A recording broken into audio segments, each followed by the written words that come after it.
Now the last tense we are having is future tense. Future indefinite tense firstly. Firstly, tell me four types of future tenses. Yes, future indefinite, future simple, we can also say it, future continuous, future perfect, and future perfect continuous. Okay, now we will start. The future tense expresses action or events that will happen after the present. Means they will happen in future. Okay. For future, when we are saying something for future, when the action or event that will happen in future, there we will use future, simple future tense. So rules: subject plus will, shall plus object. Will is used with he, she, it, they, we, etc. Shall is used with I. But nowadays we commonly used will with I too. Use of shall is reduced now. We normally use will with I. For example, it will be right if you write down I will go for a movie or I shall go for a movie. They will have fun there. She will make a list. For I, you can use both shall or will, but commonly now we are using will. So you will also try to use will with I, not shall. Affirmative, I will travel. Negative, I won't travel. And interrogative, will I travel? So now we will move towards the second tense, that is future continuous tense.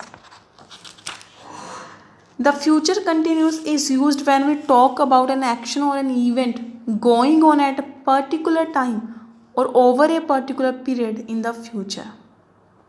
Okay, and its rule: will, shall plus be plus ing plus verbs first form plus object. She will be cooking food. They will be cutting trees. I will be cleaning the room. So in future tenses, don't worry about few singular or plurals, because you have to use will with all. The use of shall is reduced now. Affirmative sentence: he will be traveling. Negative: he won't be traveling. And interrogative: will he be traveling? Now we will move towards a third tense, that is future perfect tense. We use future perfect tense to describe an activity or event that will have been completed by a certain point of time in future. That activity will be complete in a certain time in future. There we use will or shall. For example, they will have cooked food. So rules: will, shall plus have plus verbs third form plus object. I already told that with has, have, we will use verbs third form. So here we are using imperfect, we commonly use verbs third form. I will have left the job. She will have prepared the lecture. In affirmative, he will have finished. He won't have finished. Interrogative, will he have finished? So this is a future perfect tense. In future perfect continuous, firstly see where we use it. We use future perfect continuous tense to describe events or activities that have started and will continue to happen for a period or up to a point of time in future. That have been happen to start and that will be continued for a period or a point of time in future.